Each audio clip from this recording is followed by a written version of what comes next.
Yun mga boss, nakatapos na tayo mag-wirings. Yung lahat yan, naka-connector. Yan. Para malinis, para madali din tanggalin. So yan.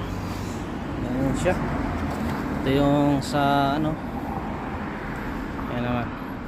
So, pag nag-signal light, dalawa na yung signal light nya. Yan. Hindi nga lang umaabot dito kasi mabilis yung relay. So i-hazard nga natin. Ito ba? So ayan, hazard nya. So tapos na tayo dito. Yung grip na lang. Tapos ng grip yung charging port. So dito na tayo magbubutas sa charging port dito para hindi siya prone sa ulan. Pag dito kasi mababasa siya. Pag dito medyo hindi siya ganun. Kasi pag dito naman butasan natin, medyo mas mahal kasi ito, saka mahirap magpalit. Ito kasi pag kunyari tatanggalin mo na charging port, bibenta mo na, so ito lang pa bibilhin mo, maliit lang. So mas mura kasi ito kaysa dito tayo magbubutas, mahirap magpalit nito. So yun mga boss, natanggal na natin to.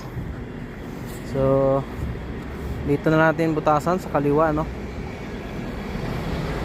Tapos ito mayroon kasi siya ditong driver ng LED yata to.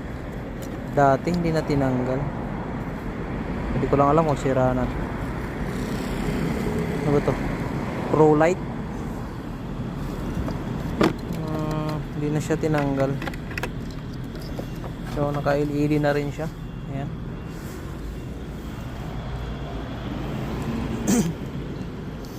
Tapos kinabitan natin to dati ng ano, yan yung may puti. Yung may park light na puti. So yung kinabit natin dati niyan, yung LED. Yan. Saka yung dito. So ngayon bubutasan na natin to, lalagay natin yung charging port. Alright.